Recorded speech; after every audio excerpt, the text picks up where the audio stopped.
And to us, that's what we talk about with our guys is, can you choose joy every single day? Are you a faucet or a drain? Are you adding life to a room when you walk into it, or are you draining from it? And we don't get this perfect because it's still a walk and a journey that I'm going through and that everybody goes through. But our guys really understand that's what joy means on a day-to-day. Welcome to the JAMODI podcast. We are all surrounded by amazing coaches and leaders. So let's get an inside look at not just what they do, but how they do what they do. After all, becoming the best versions of ourselves is JAMODI, just a matter of doing it. Today we're joined by men's college basketball coach, Boomer Roberts. Coach Roberts played at Vanguard University from 2004 to 2008. He has 17 years of coaching experience, 11 as a head coach. Coach Roberts started as an assistant coach at Vanguard from 2010 to 2014, winning the NAIA National Championship in 2014. His first head coaching job was at Trinity International University. It was the greatest 3-year turnaround in the country at any level. He inherited a 5-25 team and went 30-6 in year 3. In 2017, he led TIU to a conference championship and an NAIA Elite 8 finish. They were ranked in the top 10 in the country in 2017 and 2018. In 2018, Coach Roberts took over a Purdue Northwest program that just jumped to D2 with a 2-26 record the previous year. He led PNW to their first GLIAC tournament appearances in program history in 2021, 23, and 24. Before we hear from Coach, take a moment to subscribe to our podcast and follow us on social media at JAMODI Podcast. Coaches, the JAMODI podcast is powered by Scoreboard Media. Scoreboard Media works with high schools across the country to run professional sponsorship programs on their LED scoreboards.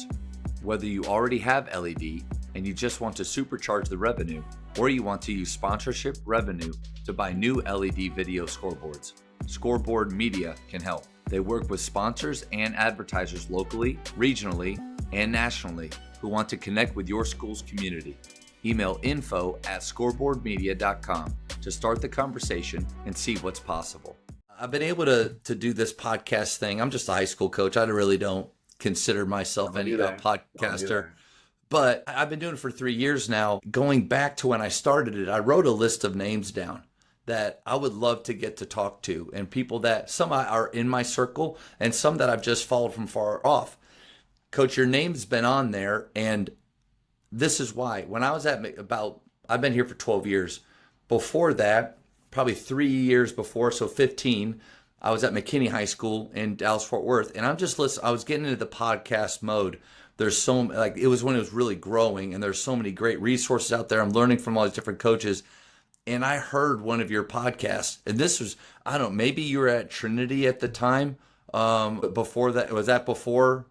Yeah, not many people ask him when you're winning a lot of games. People are like, oh, this dude's great. You got to get him on a pod. You got to speak in clinics. And then when you get here, people are like. But before Purdue Northwest, that's where you were at Trinity International. Yeah. So it was maybe when you were there, but I was blown away by your passion for what you were doing, the culture that you were trying to build. And that was even before culture was used like sure. that buzzword. But you were doing it. And as a younger coach, I would imagine you are similar in ages, but I was a younger coach hearing you, and I thought, that's how I want to do this. I didn't really have all the tools, and my life was still a mess from that story, unfortunately, that I wasn't in that place, but I knew kind of that was the picture. I think God's helped me to get closer to that over the years. But having you on, Coach, I'm telling you, this is like 15 years in the making, man. So thank you for giving up your time. Yeah, number one, I appreciate that. I think one of my favorite things is just like, I'm a normal guy, that happens to be called to what we do. And I just think that there's so many. I was looking at your guest list, and I'm not gonna lie to you, I was intimidated. Like, Scott Moore's a close friend of mine. Chris Wright has obviously won 1 million games. Bill Beckner and I actually trained together in college. We're both from Phoenix, and so like we're boys, and we like all the stuff he's doing. Now he's elevated it, but we did that. We worked under a trainer together, and now he's crushing it. And I mean, you've had Brendan Surr and all these like people who know who people are, and I'm sitting there going like, I'm pretty normal.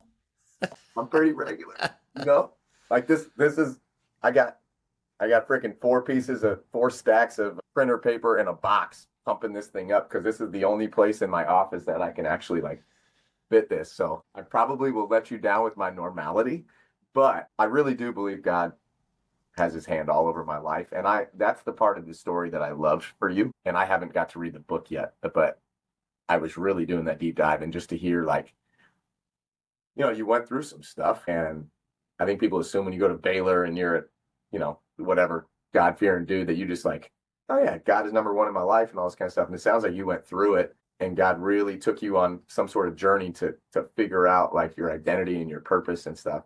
But then when I listened to some of those podcasts, I was like, this dude knows exactly who he is and he's making an impact right now. And like, how cool is that? How cool is that? That's pretty dope. Because when you were in college, if you could have signed up for this 20 years later, Yeah.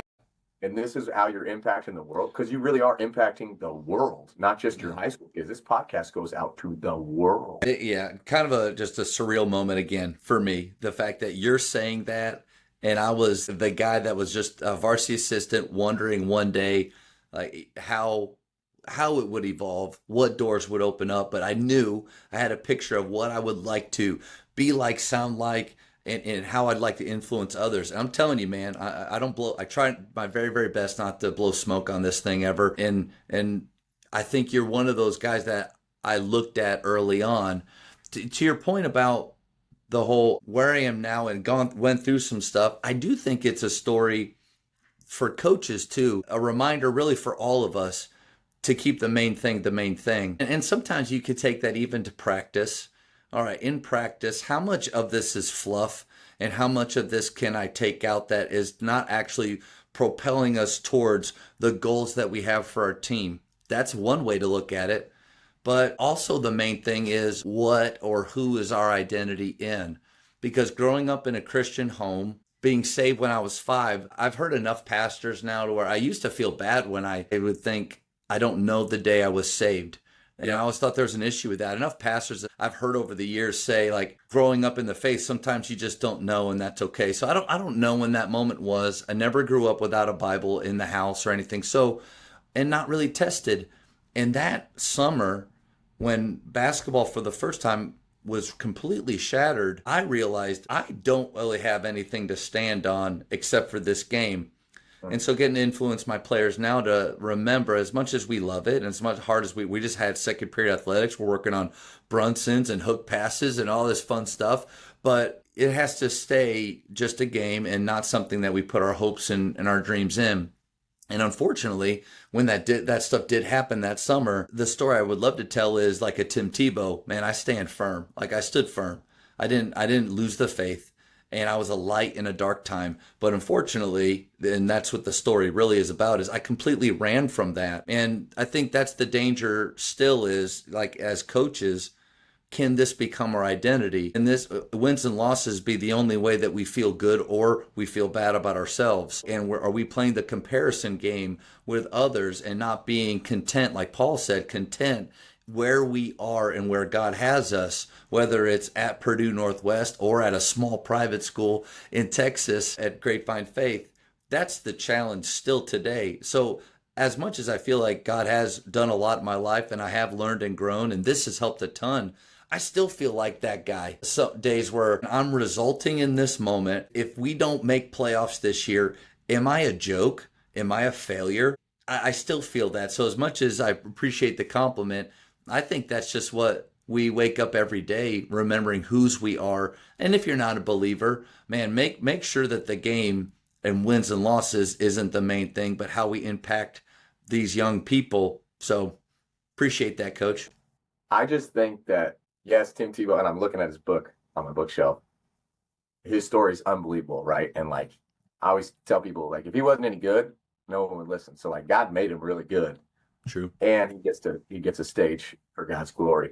But he gave you, just because your journey didn't look the same and I didn't stand firm and all that kind of stuff, like you're still standing. You're still standing now. Like there's some endurance there that like maybe you didn't know you had. And how many people can relate to that can't relate to Tim Tebow's story? Like there's a lot of people that need both. And I would argue, like the Chariots of Fire book and story and movie, and there's all sorts of stuff. But when he talks about Eric Liddell, when he says like God made me, fast. when I run, I feel his pleasure.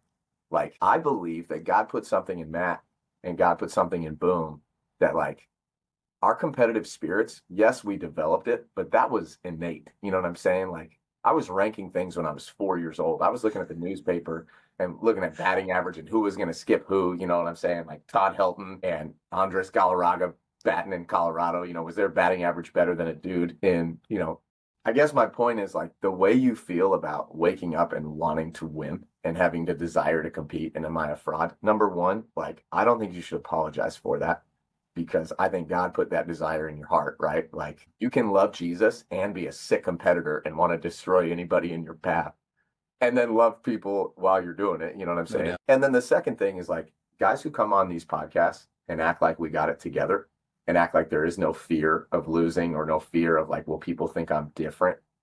Dude, this whole 6 year journey at Purdue Northwest has been a journey of humility and learning how to trust again and learning what were my idols, things that I never thought I had as idols. Man, God revealed that to me in ways that only losing would have helped me understand. And so I think there's really good value in fearing certain things as long as it's a healthy fear. And I also think coaches, we got to really understand, like, just because we're coaches and we're supposed to have the right answer doesn't mean that we don't wake up going, man, are people going to think a certain way? Sure. I don't perform a certain way because let's keep it a buck. We're all humans. We're all men that are trying to figure out life. And yes, we're leaders of men, but truthfully, like, that fear is real. And that's something that God's been working in my heart over the last several years of like, what is really like the foundation of your life? So I know that was a little deeper than No, it's good. what we talked about, but I I think a lot of people struggle with that won't admit that. Yeah. I think a goal too for us is you've heard the phrase fake it till you make it. A guy named Josh Stewart was a former coach from Lodge Grass High School in Montana on an Indian reservation, and he talked about how that's the most damaging phrase that we can tell our players, to fake it till you make it, because of what it's actually asking them to do, which is to not be real, to not acknowledge, to just like that habit. How does that translate to later on in life in their marriage as an employee when maybe they're having a day mentally that I'm really questioning why I'm here? Now, just fake it till you make it. And he says instead of that, it's face it till you make it. So I think you're right on the money. The fears are normal, and each of us will have those. Don't just fake it, though. Face it. Figure out where those are coming from. Lay those down. Read something that uplifts you and reminds you of what your why is. But to me, I have that written on my board, and I think that's a really good T-shirt too. And Josh, Coach Stewart was really adamant about that. But I think that kind of goes in line with what you're saying. You're right on the money. We don't have to fake it that we have those feelings, that we have everything together, but face it every day. Amen. Amen. Amen. I love that. Sit till you make it. I might talk to my guys about that this afternoon. Yeah. Last small story is I'm pretty tight with John Jacobs. Nice. And I took my staff down to Baylor last summer. So like 14 months ago. And one of my assistants gave his life to Jesus in Scott Drew's office. Wild story for another day. But it was a really cool, like, it launched my assistants into some really cool, like, what they want to really become. It was, they opened their doors. We were with them for like 15 hours a day for like 3 straight. It was so cool, man. It was a blast. That's awesome. So here's my approach to it. And I think it's kind of, man, I just heard this lyric the other day, and I just shared it with the guys. Band Reeves it's a little 2-man group that they came to our high school retreat this year, and during breaks or before the speaker would come, they were leading worship. So a lot of times our student band does, and it's not the same. And so they had a real band come in and these guys. But one of their lyrics, they say that I'm not a pastor, but my life is the pulpit. And I really like that idea of it's not, and Jerome Tang said this too in one of his press conferences, that I'm not gonna like cite verses and hit you over the head with the Bible every day. I'm just gonna live it out. And so one of the motivations here is like, I've never shied away from that talk or bringing faith up. I always feel out the guests pretty quick of Do they reciprocate in maybe something I've said? And if it's a guy I know, then, and I know that that's not a part of their life, we don't force it. Sure. But if somebody is willing to, let's go down that hole. And it's been fun. I don't get a ton of like responses or feedback or things, but I have heard from some coaches that really appreciate the willingness to do that. And not because if I lose one or two because of that, or they don't listen to this episode because of that, that's okay. But what if it does help someone else? And so I'm all for it, man. Cool. So standards and pillars of programs. And I think that's another way of saying culture. Obviously, it's important. We all have one that's going in this direction or it's going back. It's rarely or ever staying the same. What are some of those standards, pillars of your program? Yeah, for us, we talk about habits make the man. And I think the biggest thing in our program is on the sign behind me: love and joy and toughness, right? I just think that for us, as I've grown as a leader, I really desire to do life with people that have similar love, joy, and toughness. Do you love hoops? Do you love competing? Do you love the people around you? Like, really love it. I used to think that I could take guys on a scale of 1 to 10. I could take a 3 to an 8 or a 6 to a 9. You know what I'm saying? And the longer I get into this, like, yes, you can have an impact, but if you don't love hoops, it's probably going to be a struggle to play in our program. If you don't love to compete at everything, you're probably not going to like the day-to-day. And if you don't love people well, then truthfully, it's going to be a struggle to build a family. And that's what we want to do, right? We're trying to build the best family that we possibly can. And I know that's a buzzword along with culture and society today, but that's so authentic in this program. My wife and I and our 3 boys, we don't have family for 1,500 miles. So my assistants are like my brothers, and my players are like nephews, sons, second cousins twice removed. You know what I'm saying? That they're just in it, like, this is who my boys see every single day and who they want to become. And so for us, if we're going to have that in our family and flip it, this is the marriage that my guys see. And so many of our guys come from broken homes that they've never seen a healthy marriage. And our marriage isn't perfect because we're people, but we take that responsibility super seriously of like, man, what is the best type of family that we can create? And we really came up with, man, this love, joy, and toughness. So I hit on love. Joy is a choice. I think joy sometimes gets misconstrued with happiness. But to me, when you're happy, it's because good things happen. And when you're sad, it's because tough things happen. You can be joyful throughout any stage of life. Some of the most joyful people I know have gone through chemo and cancer, have lost loved ones recently, have a life struggle where you would think, man, this person has no reason to be joyful, but their joy literally illuminates a room. And to us, that's what we talk about with our guys is, can you choose joy every single day? Are you a faucet or a drain? Are you adding life to a room when you walk into it, or are you draining from it? And we don't get this perfect because it's still a walk and a journey that I'm going through and that everybody goes through. But our guys really understand that's what joy means on a day-to-day. And then toughness is pretty self-explanatory. We want guys that are able to respond, not react. We want guys that are physically tough and diving on the floor for loose balls and taking charges and boxing out. But we also want guys that are mentally tough, that can move on to the next play and keep their confidence high.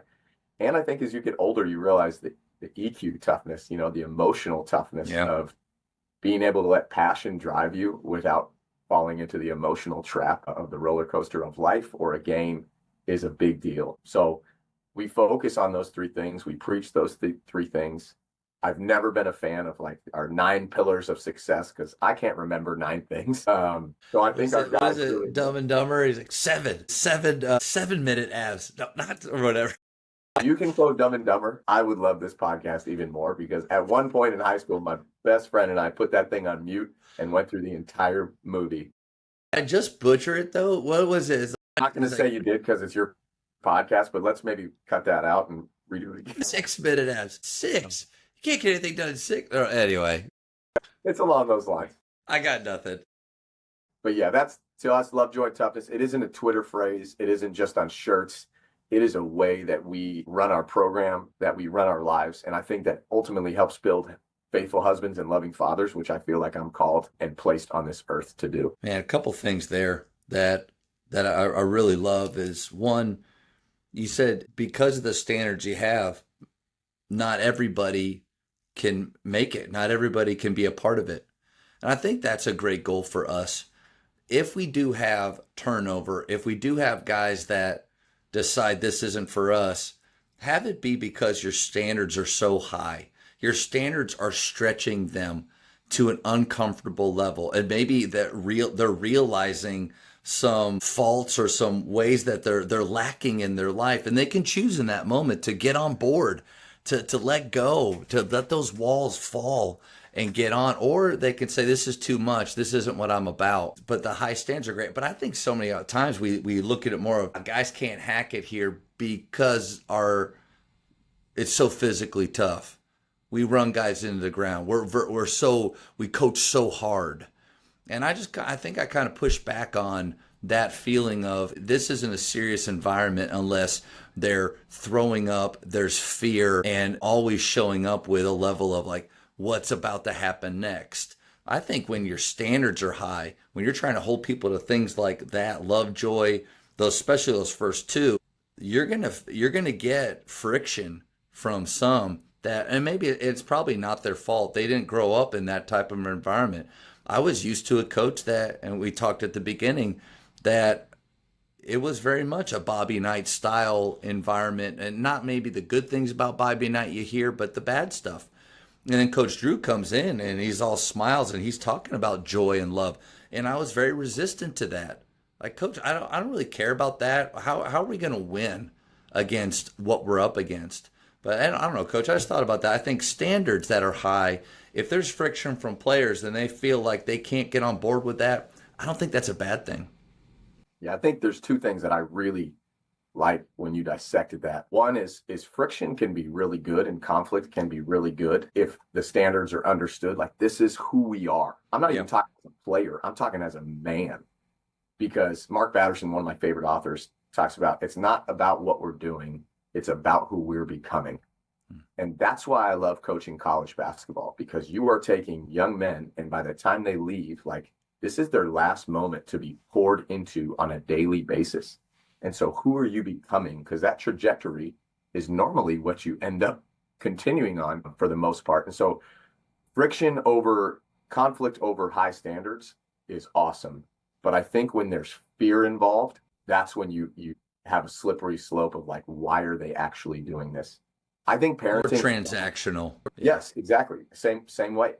I think parenting and coaching have so much in common.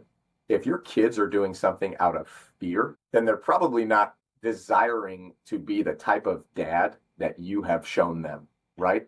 I want to be the type of leader and type of coach, and I want to have the type of family in our program that all of our guys leave and go, man, yes, the standards were high, and yes, the expectations were high, but the affirmations were equally high. And the desire to be together as a team, whether you're in the gym or the weight room or the locker room or the living room of Coach Boom's house, like, we wanted to be there, because if people want to be where you are, man, that shows the power of that love and that joy. Like, you are the company you keep. And so I think you can do it with discipline, but without fear. Yeah, I totally agree. There's a documentary that I haven't watched yet, but a coach was telling me about the Blue Angels and all of the things that they go through. It's basically like a season. They have their training and then they have their competitions, and you're talking life and death. I mean, high risk with everything that they're doing, but their mantra is happy to be here. Even on the hardest days, happy to be here. Talk about another t-shirt idea, right? Or just a mantra of that. Guys, it's a 6 a.m. Like, we do morning workouts here because volleyball has it after school. 6 a.m. tomorrow morning, I'll be here, and a few of the guys will show up. It's not mandatory, but I think the whole idea is even at 6 a.m., happy to be here. Wouldn't want to be anywhere else through the good times or the bad times. After a loss, Saturday morning practice, happy to be here. I think you can, if you start to create that type of environment, that has staying power, right? Like, through those tough times. And one thing about the friction, and then maybe even a player choosing to leave, obviously, I think you feel the same way. We would love more time to work with them, to see if we can plant more seeds. But years ago, I had a player here and we're a Christian school. And when people come here, students and families, the idea is that they're already believers. That's kind of the commitment. So it's not a come as you are and we're going to teach you some things and make a decision before you graduate or whatever. That's not a bad mission. That's just not what we are. You're already this and we're going to develop you more. But occasionally people slip in. It may be in junior high or elementary school or whatever, or say the right things. But I had a player that just seemed, Coach, to be against everything that we were selling. And just culturally, sometimes within basketball too. And there's just that friction every day. And I told my wife, I was like, I don't feel like I'm getting through to him. And she just gave me this great reminder. She said, Matt, like, it's not your job to save him. Like, you're not going to save him. And that's not, even if you don't believe in what Christ can do for us, the idea that we can turn everybody, bring everybody from a 3 to an 8. But what we have to believe and trust in is that what we are telling them, the good things, the seeds that we're planting, we might not see that. But when they're 24, 25, 28, and they have that click moment, it goes back to something that they heard us say. And that's that coaching paycheck that you get all those years later from them. Yeah, I agree completely. That's, to me, when people are like, oh, did you have a successful year? All that kind of stuff. How'd you do? And I know our wins and losses. I'm an NCAA Division II coach, and I'm super fortunate and I'm grateful. Our resources may not be the same as the teams we're competing against, and not everybody knows that. But I think it's so easy to judge coaches by the W and the L column. I really believe we are not going to be fully judged until 50, 60 years down the road, when you see what kind of husbands, what kind of dads, what kind of leaders, what kind of influential, impactful, invitational people that we have built. Because I have it written on my desk, and it reminds me every day, how do you define success? And it's easy to get lost in the wins and losses, which do matter. They matter a lot. But I think that's ultimate success is when you see your guys just making a difference. And everybody talks about that, but weddings and when new babies are born and reunions and stuff, like, that is the greatest. That is better than any game I've ever coached. And I'll double down on that any day of the week. Are you ready to level up your team skill development? Well, Bology is here to support you in driving accountability and skill development. The Bology app is more than just tracking. It's a resource for enhancing skills, knowledge, and mindset across your program. Join coaches all across the country using Bology to simplify training and empower your athletes. Let's build consistency, accountability, and skill development together.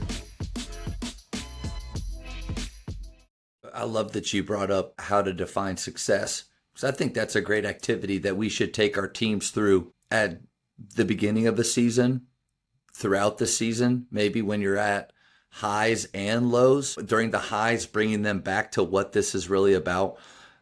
During the lows too, reminding them of why we're doing this and what we're trying to achieve and the path that we're on. Coach, when are we going to see some success? It takes what it takes, right? It's just that process. And then when we see success, keeping the humility, keeping perspective.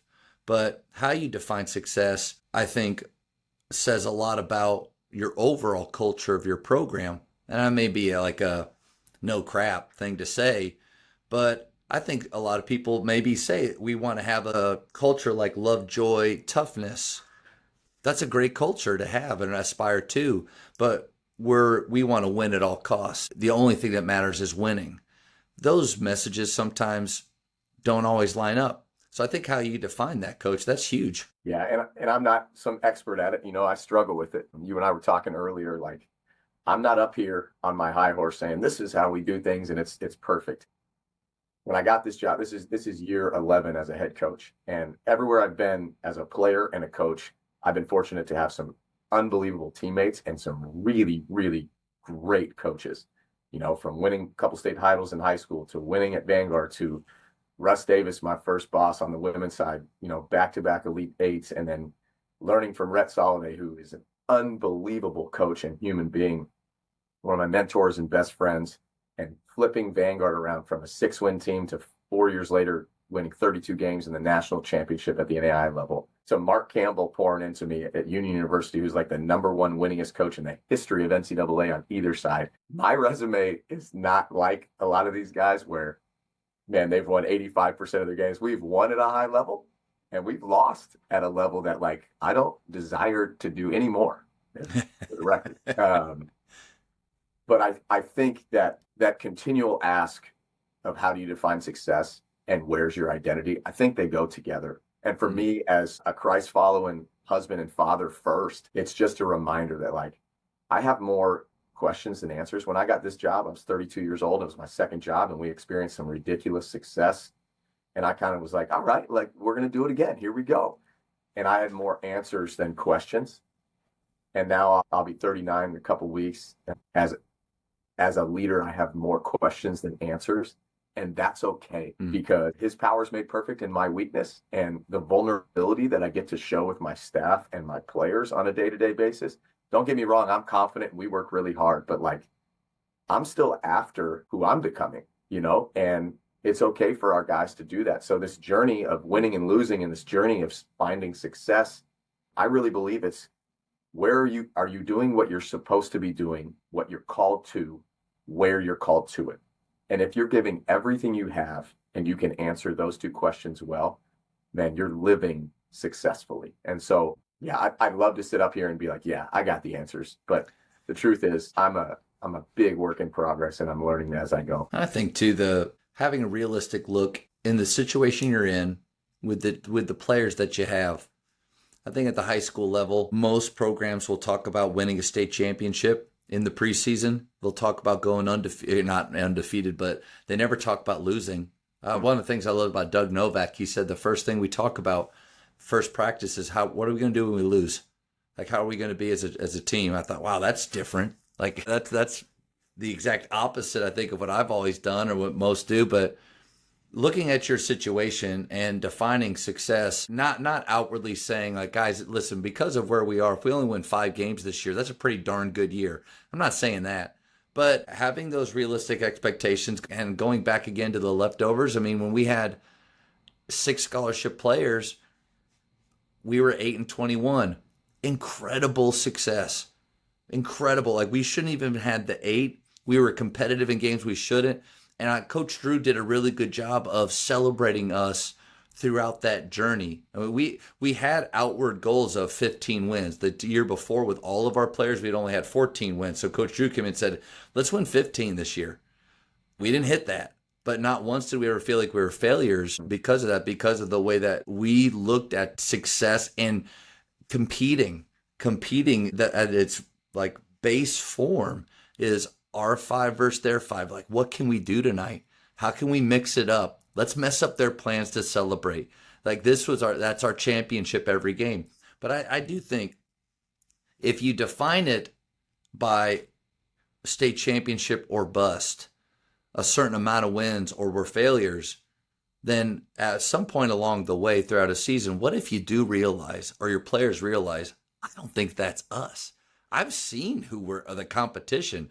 We don't want to fear them. We want to respect them. But at the same time, like I want players constantly being where their feet are, trying to get 1% better and defining success as we go along. But Coach, I think that's a tough one. Yeah, it's a journey for sure, because you don't want guys to back down from high level goals and pursuing something that will take something extra to get there. But like I said, I've been fortunate enough to do 5 weddings as Pastor Boom, and 4 of them are former players. And I'm not some high-level pastor. I wasn't chosen for that reason. But it goes back to the relationship piece and the family piece and the trust piece that we built. But it's those days and those moments where you realize, like, all right, this is real success. And they're at least on the trajectory of making an impact and a difference. And I've done it for guys who were first-team All-Americans and played professionally overseas. And I've done it for a guy that played 20 minutes in 2 years because back to ACL injuries. And so it doesn't, at the end of the day, you're in your early 40s, I'm in my late 30s, and nobody ever asked what your 3-point percentage was or your assist to turnover ratio was. They care that you played, but they go, oh, that's cool. And then they move on to another subject. If that's the case when you're 40, what's it going to be when you're 60? And so then we're after the things that last. We're after the things that matter eternally. While we're doing that, we want to kick everybody's butt because that's what you talked about, competitive spirit. Like We talked about that earlier. God literally wired us this way. But the reminder of the main thing, and what we're after is crucial. Coach, that's a humbling moment when you realize that your players don't care at all about where you played, how good of a player you were. I think early on I was really banking on that for credibility. Guys, just, you don't believe me right now, but don't forget where I played. But the moment you realize that, man, they don't care about that. They care more about how much I care about them. Yes. I think that, and I don't know when that is for coaches, and maybe some coaches get it way earlier than I did, but I think that's an important thing, to stop looking at the game through players' eyes, like my own former ways of doing things, asking players what they see. One of my buddies, Matt Garnett, says players have to do what they see on the floor. And we can yell, he's open, up it, as much as we want. But if that dude doesn't see it, if he doesn't, now maybe through breakdown drills or through skill work, we can help them to see more.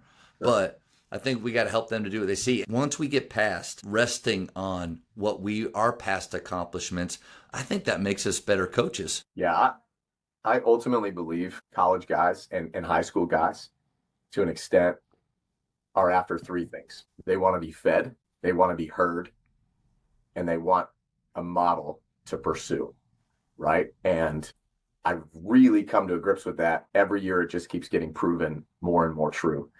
Can you feed them? Physically, for sure, because every college student in the world wants to eat. You know what I'm saying? You put food in front of them, they're gonna down it. But you look through scripture, and even through early days of United States, the Pilgrims, like, community is founded over food and breaking bread. And these college and high school athletes are no different. They want to be fed, and then they want to be fed as men too, and learning how to grow. But the second thing is they want to be heard, right? And as coaches, we have to be really cognizant and aware. We want our student athletes to be self-aware, but not always are we self-aware that, like, we have a practice plan and we're going to get through this plan, and we have a day to get through a meeting, and then I got to watch film, and then I got to talk to this recruit and all this stuff. Are you allowing yourself to be interrupted because a player needs to tell you something, whether that's in practice or in the office or at 11:30 at night? Because ultimately they want to be heard. They want to be listened to. Nobody feels loved if they're not listened to. So fed, heard, and then modeled. Do they have someone that is modeling what they want to become? I think there's this bravado of young athletes, like, I got it all together and I don't need anybody's help. But in reality, they're crying out on the inside for somebody show me the way.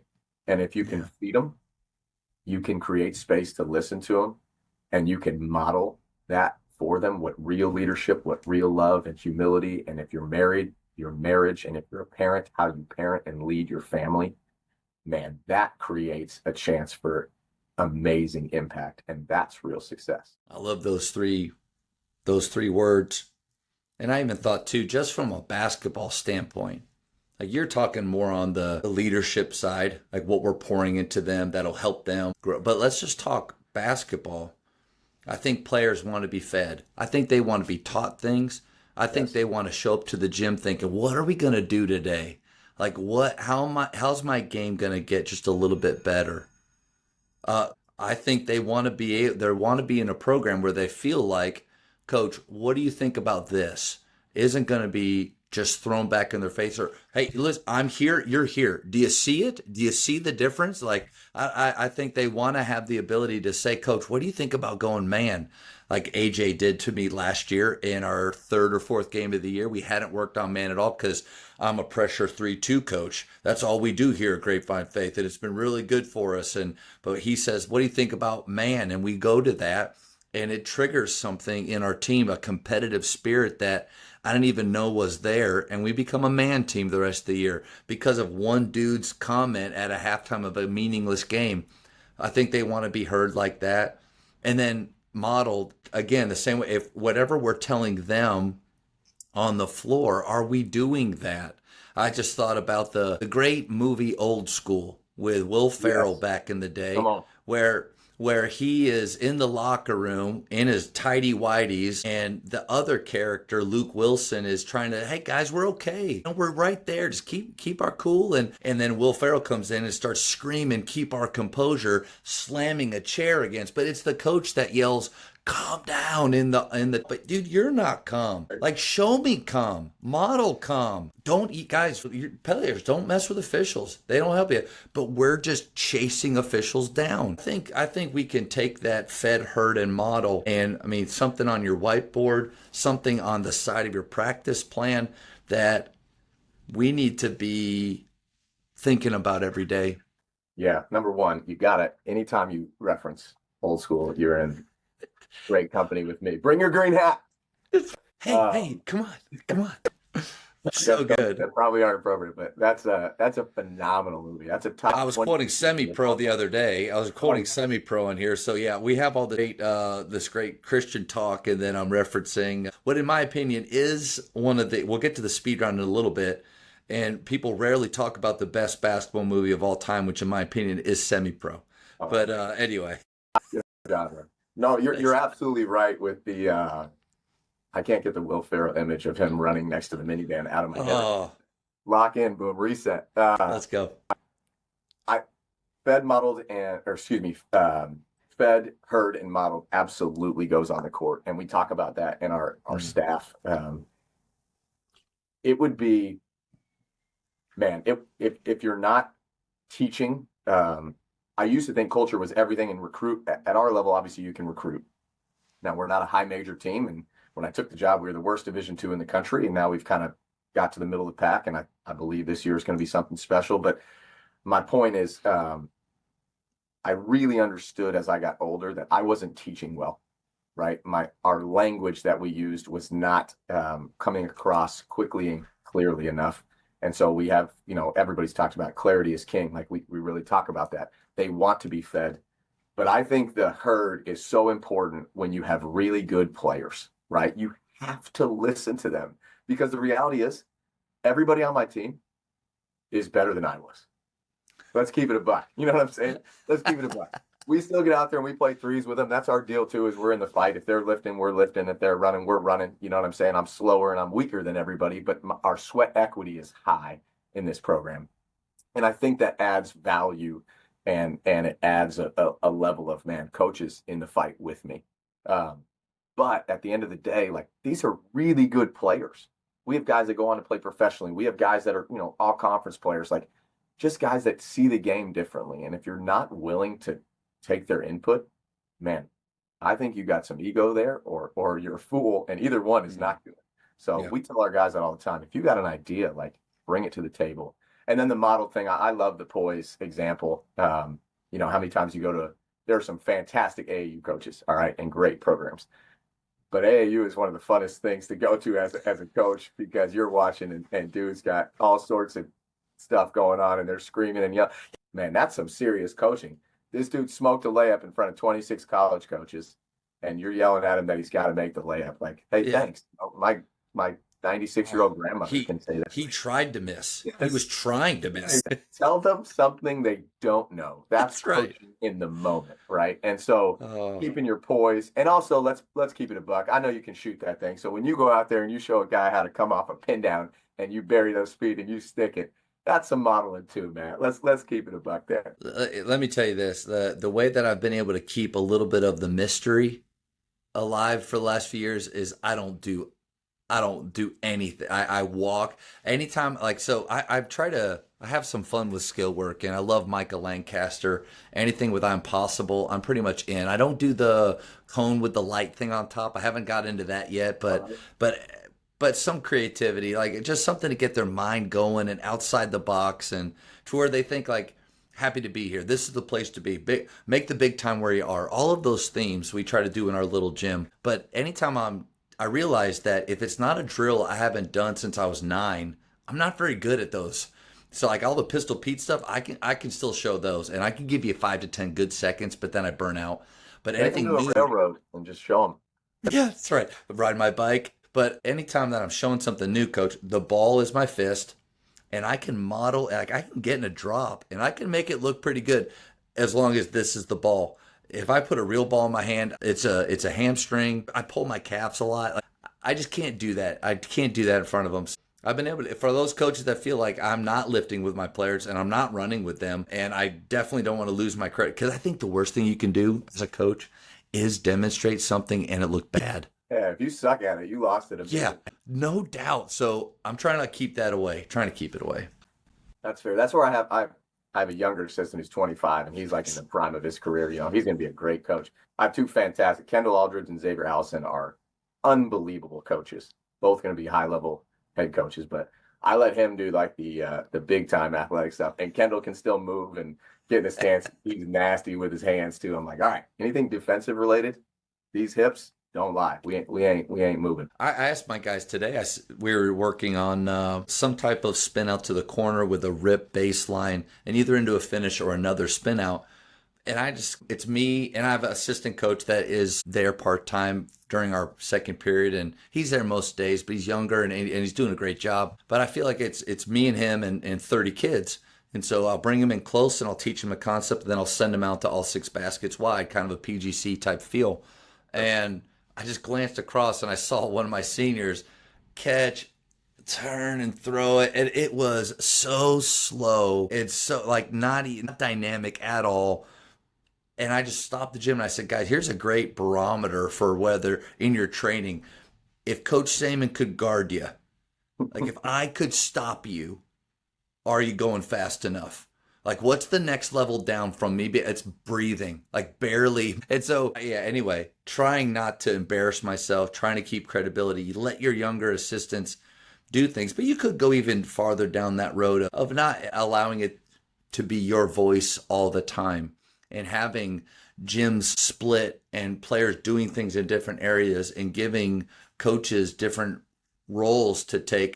I think that's a good way to do it. Absolutely. And it shows your humility, right? Like humility is actually not a weakness. I think it's such a strength. And we know it as coaches, but I don't think in society it's praised as much. I just finished the book Good to Great again. And that's what they talk about in level 5 leaders is this combination of humility and will.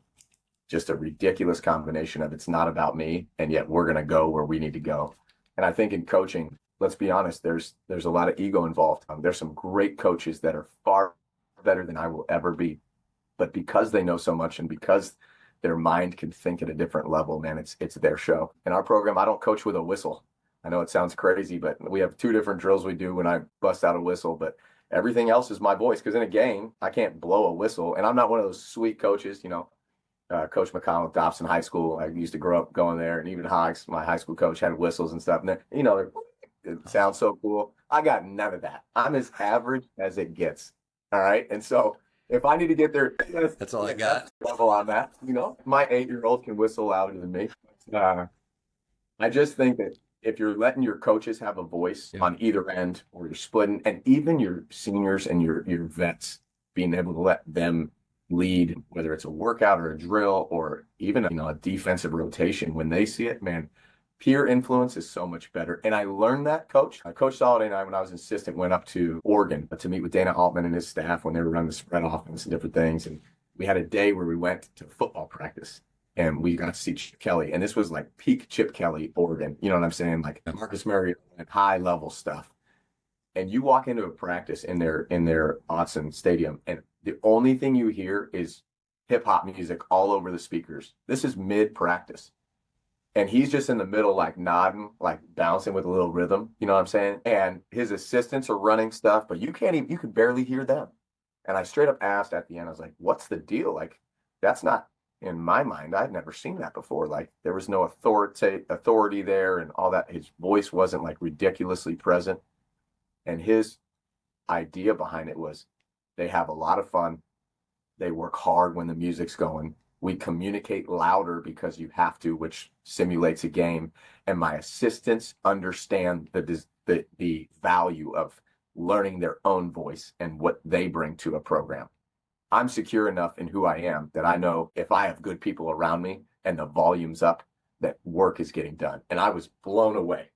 And I've taken that with me to my entire coaching career. If Chip Kelly can do it, then a guy named Boomer with a dog name, he could probably do that. Love that example. And I do think part of the art of coaching is over the years trying to get better and better with creating an environment that players want to be a part of. I love the idea of fun. Like if somebody kind of alludes to, or that we're a serious program. Like we're not about, what is it? Remember the Titans. I completely disagree with Denzel's entire philosophy of football, zero fun. Like, why? Zero fun, Fun, sir. sir. Is football fun? Like, why not? In a high school level, I even think there's a bigger reason, because most of these kids, faith basketball is third or fourth on their list.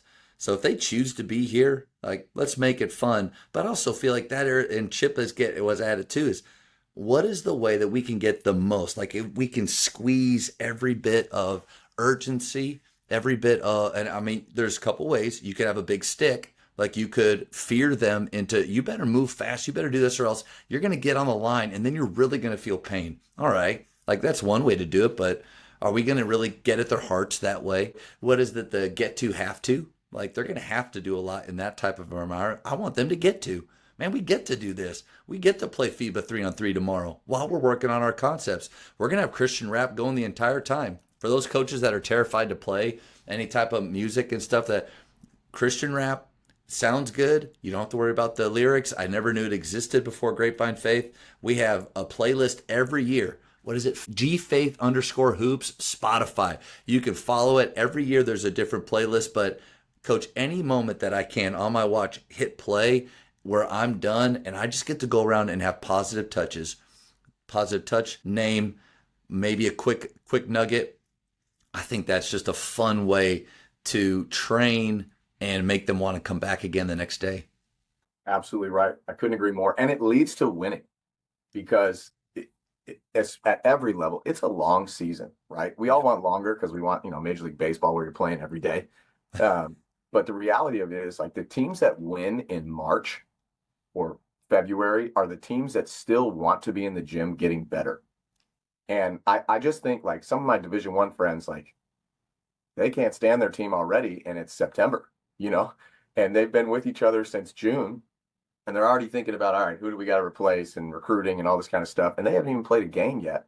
And if the coaches feel like that, I bet you the players feel like that. Like, they're already over it. And at the Division II level, we can't do anything during the summer, which I wish we could have at least a week. But yeah, my point is, like, we get rolling end of August after pretty much a 4-month break, and we're chomping at the bit. Everybody is.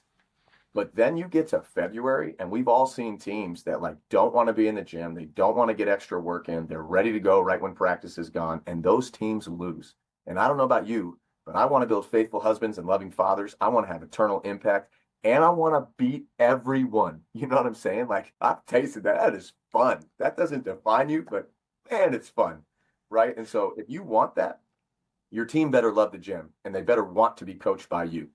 And the only way to do that is to take a back seat and really have them know, man, I can trust Coach Boom or Coach Matt, because he really is about me. And he shows me that through the things he does in practice, and music, and stepping back, and touches, and encouragement. Like, man, nothing does better than that.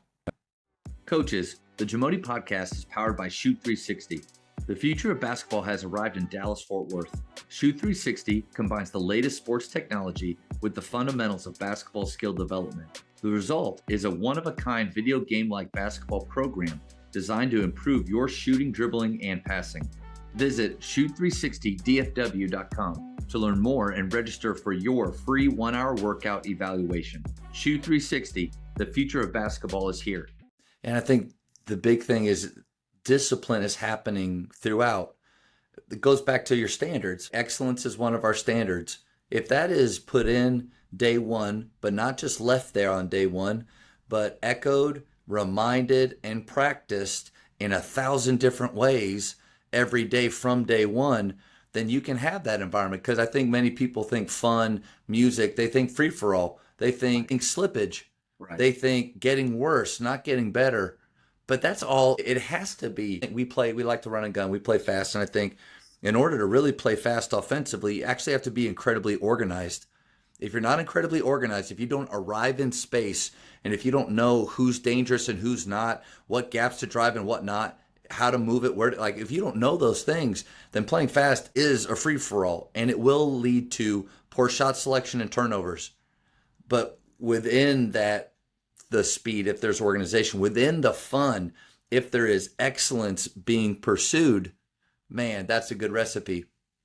And that's why joy, that comes back to that joy word. And we just talked about it with our team this weekend at our team retreat, is joy is not like, it can look goofy off the court in our locker room. We make fun of each other. It's a backyard barbecue. But we talk about the fun is in the competing, right? Some of the most joyful people I know are psychos on the court. You know what I'm saying? Like guys you want to play with and you hate playing against. Like that dude he's not giggling. He ain't laughing. You know what I'm saying? Like he's competing. And so I think there's this misnomer where if you're having fun, like you said, you're too loose and you're not improving. But if you have a mature group, it's not for every group, but if you have a mature group that wants to get better, the fun is in the competing. And I agree with you. It actually leads to winning more than it detracts from it. Coach, you went into something small and I scribbled it down, circled it because I wanted to make sure we came back, but you hit a great point. I think there's a danger in not having seasons to our year. Preseason, in season, off season. There has to be a difference between those parts, not just literally the amount of time that you spend, but how you are during that time. In the fall, in the preseason, I don't know if it should look exactly like a after school practice before a district game, meaning not just the drills that you run, but the feel, the expectations, all those things, because you said it's a long year. Not that, but, and this goes back to not that our fall is less intense or the standards are lowered, but there's more of an individual feel to it. We're working on your shot, your footwork, playing 1-on-1, 2-on-2, and 3-on-3, and how that works together with eventually our scheme. And within that, we're also guarding, but we're not doing 4-on-4 shell. We're not doing transition to all those things. I'm not barking, or I'm not. There's just, it's a different feel because they hear my voice 187 days of the year. Once our preseason is done, we get into our in season. I don't change as a person, but there's definitely more of a team focus on how we all 5 of us fit together and play, and then within our flow. But it's an extension of our fall, but it's different. And then you get into the off season where Faith basketball is going to end in hopefully March, beginning of March. It's going to end. And then they go to their select teams. But we're still working out. Are we already working on the next season? Or are we getting back to individually how can they get more dynamic with the ball in their hand? How can we become more confident in our shot through playing shooting games? But again, I'm different there. It's kind of like Paulie's. I'm everything to everybody. Like whatever they need, that's who I am in that time. I think if you are, or coach at the beginning of the year at that kind of level all throughout, at what point do they tune you out? At what point do they not want to be in the gym? And so I don't know where I'm going at. I guess maybe my whole thing is more individual skill work. I don't know if that's the message, but I think just like our seasons in weather, what's tough about Texas is we go from summer to winter. Like the fall is super short. We never get that 70. We're either at 90 or it's in the 40s. And it's just an abrupt change. I think, I don't know, Coach. I think we need seasons. And I don't know really where I was going with all that, but I think there's a point there. I liked it. No, I liked it. We don't bust out practice jerseys in our 4 hours. And each level's different, right? Division 3 is different than Division 2, and NAI is vastly different than all of them. In Division 1, obviously, you have summer stuff. In high school, different states, you can do a ton of stuff, and then other states, you can't do anything. So, I know your listeners vary from level to level, but I think one of the things that we've really doubled down on, we have 10 new guys out of 15 this year. There's a lot of turnover in college basketball. We recruit older guys in general. So we graduated 7 last year. And so for us, with a new team, there's so much to teach that we are teaching some, but we don't bust out practice jerseys because I don't want them to feel, again, by the time we get to February, I don't want them to feel, man, we've been practicing for 6 months. No, we don't start practice until middle of October. We've been working out for 6 months because this is something, again, goes back to you love hoops. You love to compete. You love the guy next to you. It's a desire. And at this level, I know it's a little different because guys really do. Most of them want to be pros and most of them want to be pushed and all that kind of stuff. But I think you got to be careful for sure. You can be demanding and have discipline, but also give space. We don't go on weekends. I'm like the only coach that I know that doesn't have practice on weekends. Part of that is I got kids in soccer and basketball and baseball and all sorts of stuff. And I got a wife that I am super Even thankful for. in season? In season, we play on Saturdays, but we never practice on Sundays. Yeah. Yeah. Yeah. And truthfully, like I've learned this and I've tried to pass it along to all the coaching tree guys and anybody that'll listen. I miss shoot arounds, coach. I miss a handful of shoot arounds to be at my kids' games. And my assistants will run it.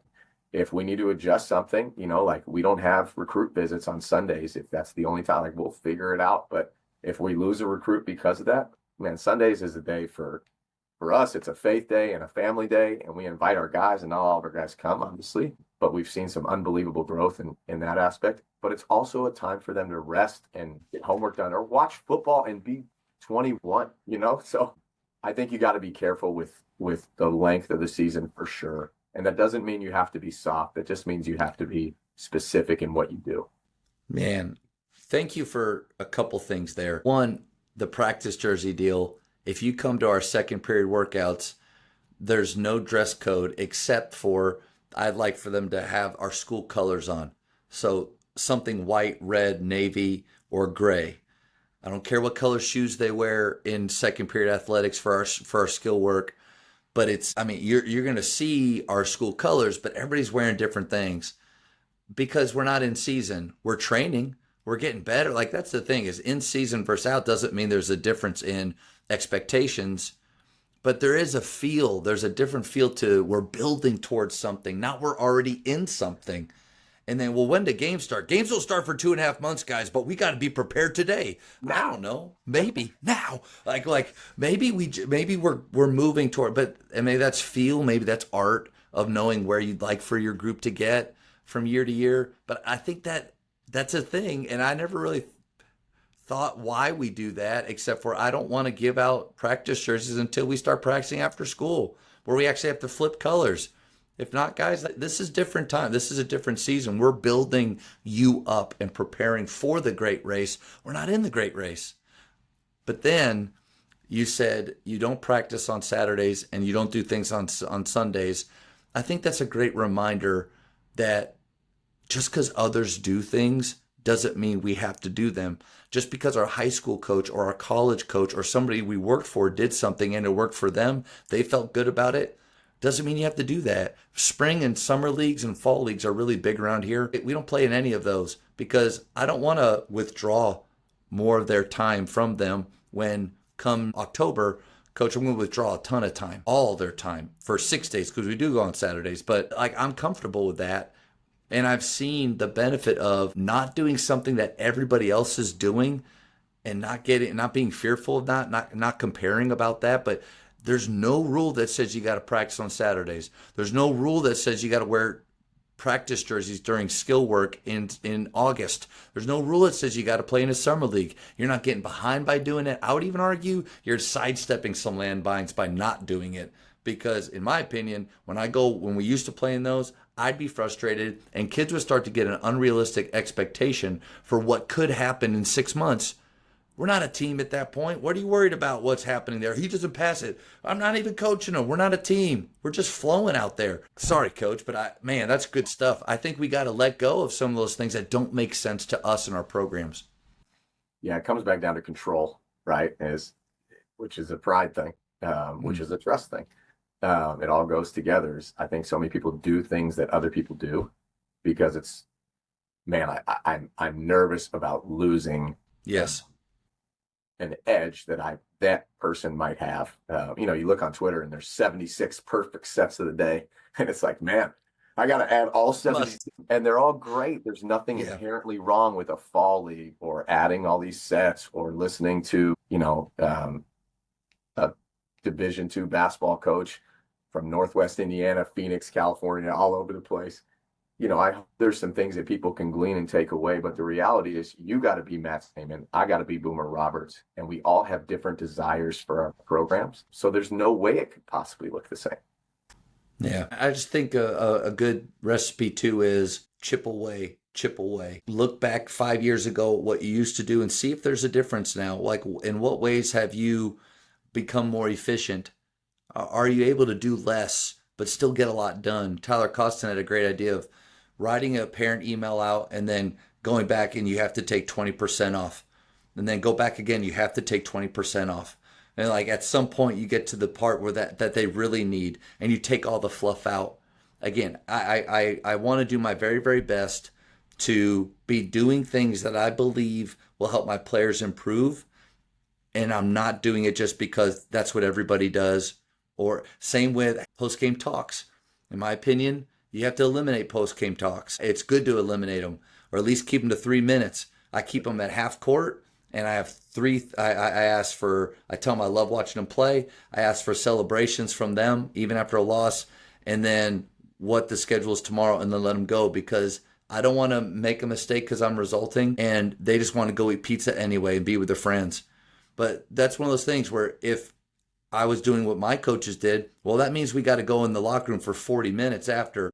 And practice after. That's right. Change, like, yeah. And there. I want to always be trying to grow and be more efficient, but while keeping the good things, though. No doubt. And we got to remember the capacity these student athletes have, right? Especially if you're coaching males, it's proven that we don't get to our full mental capacity until around 27, 28 years old.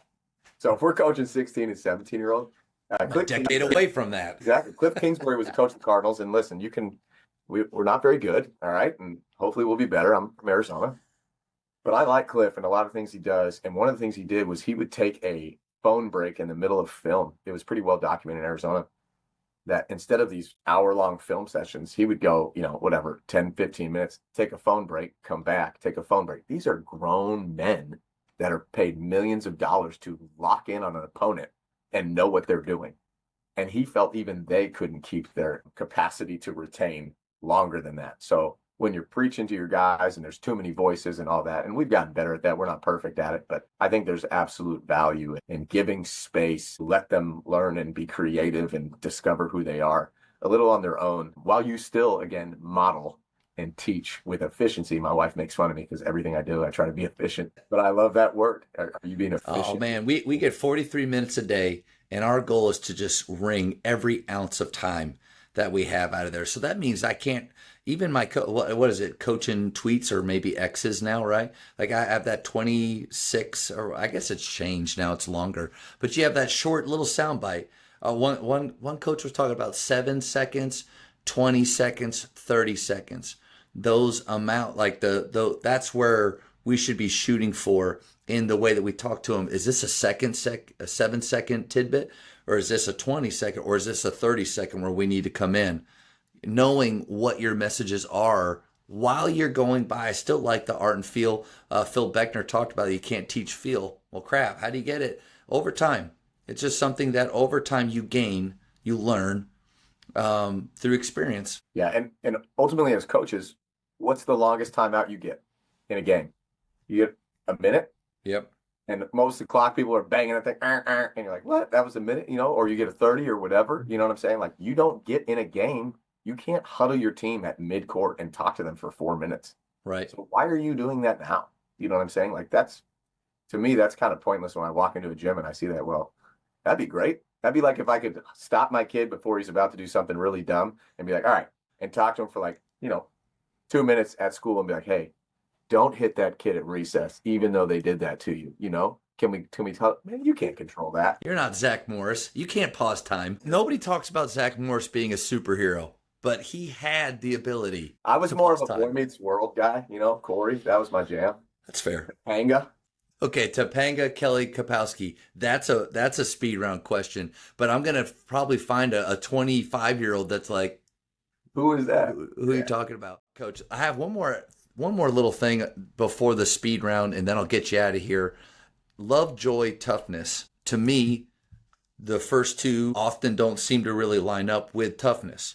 Love and joy, I don't think, and a coach talks about how tough their program's going to be. I don't see those two words in the description, right? So, in your mind, though,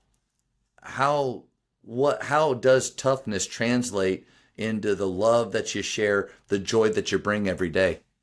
Yeah, I think it goes back to the origin. And when I got a chance to become a head coach, actually, it was just before that, spring of 2014. We had just won the national championship. My oldest was like 2 months old. And I really looked back and like, why did we win the national championship at Vanguard? I was an assistant under an amazing coach and leader of men, Rhett Soliday, who's one of my best friends now. We were really good.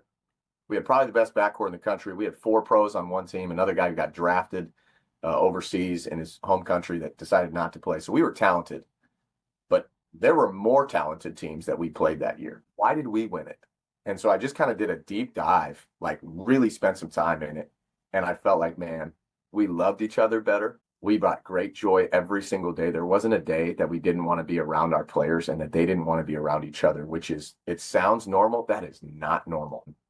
And I thought we were tougher. Our ability to respond to adversity over the course of the year was just incredible. And especially in the national tournament, the NAI national tournament back then, you had to win 5 games in 6 or 7 days to win it. And so like, if you weren't tough, like you had no shot. And then it goes back to my faith. At the same time, I was getting interviewed for my first job, and I was like, there's no way I'm moving my family from Newport Beach to Deerfield, Indiana, or Deerfield, Illinois, bad Bible college that hadn't been 520 years. But God just kept tugging at my heart. And I was like, all right, what's our program going to be about? And like, if there's a better example of love, joy, and toughness than Jesus, like, I don't know. Yeah. That dude loves you where you're at, regardless of whatever you have done, are doing, or will do. His joy for you is contagious, and that's through scripture, but also you can feel it in your heartbeat. You can see it in a sunrise. You can see it in parenting. You know what I'm saying? When your kid goes to bed and he's been a psycho all day, and then they go to bed and you look at them peacefully sleeping, you're like, oh my gosh, I don't find more joy than anything in the world than this human right here. And then toughness, my Savior took the cross for me. He got spit on, he got whipped, he got accused of things that weren't true. Now, if we get accused of one thing that's not true, we feel like we got to type something and post it. And Sure. This is true. Like, he just wore it all because of how much he loved us. And so to me, it's like, man, if my life can be marked, I got the nickname Boomer when I was 2 or 3 years old because my parents said I boomed into the room with a lot of joy. And my oldest, who's 10, is like that. And I don't have a lot of gifts, but joy and endurance are like something that my wife and I are both blessed with. That's about it to the gift extent, at least for me. And so we really felt like, man, if we could build that culture and we could find like-minded people that really have that love and that joy, it'll lead to toughness, because when you love someone, you sacrifice for them, right? When you're a faucet or a drain, it's not actually about whether you're pouring water in or you're sucking water out. It's adding value to the sink. It's not about you anymore. And the toughest people I know are single moms and coaches' wives. And guess what both of them have in common? It's not about them. They sacrifice, they persevere, their endurance is ridiculous because they're doing it for someone else. And so to me, toughness actually does flow from a love for someone. Toughness actually does flow from a choice. It's tattooed on my arm. Choose. Toughness is a choice. Joy is a choice. Love is a choice. In your marriage, that's a choice. You know what I'm saying? How you come into a gym, that's a choice. How you attack the classroom, that's a choice. You know what I'm saying? Like, life is all about habits, and habits are just choices. So I do think you can love people well and choose joy and be a tough son of a gun who is a great competitor because it's propelled by love, not because it's propelled by ego or pride. And we don't always get this perfect, and I don't always get this perfect, but we're growing in it and we're pursuing it because that's what's been modeled for me, and I want to pass that down to others. Coach, the speed round, what a weird segue, but the speed round. These are going to be quick questions. First thing that pops in your head. I've been waiting 15 years, Coach, to ask you but this is going to be fun. Favorite ice cream flavor? Ben & Jerry's tonight, though. There is no argument. Bring what you got. Twitter, I don't care. We'll argue this to death. If you haven't had it, go get some today. The conviction there, that was probably the strongest answer you've had. No, that's good. Love, joy, toughness is important. Tonight, though, is the answer. Do you see the difference? Greatest shooter of all time. I'm a Steve Nash fan. I'm a Reggie Miller fan. You know what I'm saying? But Steph does it off the bounce. He does it with range. And he's love, joy, toughness. Come on, you got to go with that dude. Yeah. Top 3 dinner guests that you like to have across any time period? Jesus counts. Let's take him off the table. He should be the first one. He's already there. We're two Yeah, or that's right. three gathered. That's right. Already had dinner with him, and now I'm going Steph. I'm going Barkley just for the comedic relief. That would be a lot of fun. And I think I'm going, man, I'm combining two. I'm going Tony Dungy and Dabo Sweeney together. I'm going wow. Tony Sweeney. They can Tony share a Sweeney. chair. It's a big chair. Cheated with a 4, but that's a good 4. Best basketball movie of all time. Well, I know your answer. I watched Hoosiers growing up in Arizona. It's funny. I live in Indiana now. I watched Hoosiers before every college game. But I think an underrated one I did a 70-page paper on is Glory Road. Yeah, that was my capstone project in college. Wow. The reality is my team doesn't look like my team right now without that movie and what they went through. And so I think it's incredibly impactful and probably doesn't get talked about enough. Texting or talking. I'm in Texas where we don't have a shot clock, so I'll just say that. For high school, shot clock or no shot clock? Absolutely. I don't even know why this is a conversation. I know. It But occasionally you get a person that says no for high school, and they do their best to have good reasons. And again, teach their own, but it teaches the game. It teaches reads. Like player development at the end of the day is reads. How quickly can you make the right read? And with more shot clock becomes more reads. It's more fun. There's more possessions. And we lost the state title, which would have been 3 in a row for a guy who's won 9 of them. Shout out Hogs. By stalling in the second half, we had a lead against a team who was better than us, but we were going to beat them. So I'm a little salty. I feel it. You've let it go. You've grown over the years. Favorite holiday? Christmas. Thanksgiving is a close second. You're up 3 on defense with 5 seconds left. Do you foul or no foul? 10 years ago, boom, I didn't foul, didn't trust the refs. Now I'm fouling. Yep, we got a word for that, and we're using it. Okay. What book would you give someone? Ooh, I keep cheating. If I can only use one, it's Whisper by Mark Batterson. It's an unbelievable book about how God still speaks. We just got to create space enough to be still to listen. That and That's Circle interesting. Maker, the combination of those two changed the trajectory of my life. A lot of talks on here, the idea of being quiet has come up, and how you realize how rarely we have silence. Ryan Holiday was talking about that. Like, when the next time you go into a Chipotle or whatever it is, do you need to have your phone out? Do you have to put things in your ears, or do you have the ability just to stand in line silently? And I realized after hearing that, I was like, I always have something. Like, I am doing something. I have noise when I drive. When do we have that time? That's good. It's a great book. Okay. 2 more. Favorite place to travel? Anywhere that's a beach or tropical with my wife, like something we don't get to do it very much, but if we can get away and be on a beach with a cool blue or red or pina colada drink, you know what I'm saying, in a book, like that's paradise for us. In basketball, as a player, who is the GOAT? Man, you got some great questions. LeBron is the most talented player of all time. And I mean, this dude's longevity, the way you look at Mike when he was 35, he was barely moving. And LeBron in the Olympics looked like the best player in the world. Yeah. If you ask me one guy to win a game, I'm taking Mike. But if you're asking who I'm building a team around, it's Bron. Well said, man. Coach, this was awesome. I built it up a lot, and I'm sorry for the pressure I might have put on you I've been waiting 15 years for this talk thing, which it's true, but I knew it was going to be a great talk because of just who you are. But man, thank you so much for sharing, giving up your time. I just got a lot of awesome things from this. I appreciate you having me on, Matt. This was a lot of fun. I told you earlier off the air that the impact you're having, if you could have looked back 20 years ago and said, this is what you're doing right now, you're impacting the world, man. And talking ball is a blast. And we probably didn't get enough into the basketball portion because I do love hoops. But I think real impactful coaches are doing it for the next 40 years. And that's when we're going to define success. And honestly, bro, you're doing it. So I'm proud of you. Thanks for letting me be a part of it. I appreciate that. If anybody is interested in some of the culture stuff you said, what's a good way to contact you or follow you? Following is tricky. I use Twitter for mostly recruiting, but it's at Boomer Roberts, BOOMERROBERTS. And yeah, I try to get back to everybody who asks about these things, and I just want to share it. I don't want to make the mistake that I had when I was younger, hoarding things. I want to be a sharer. Love that. Coach, thank you so much for your time, man. Thanks, Matt. Appreciate it. The JAMODI podcast is powered by Sideline Interactive.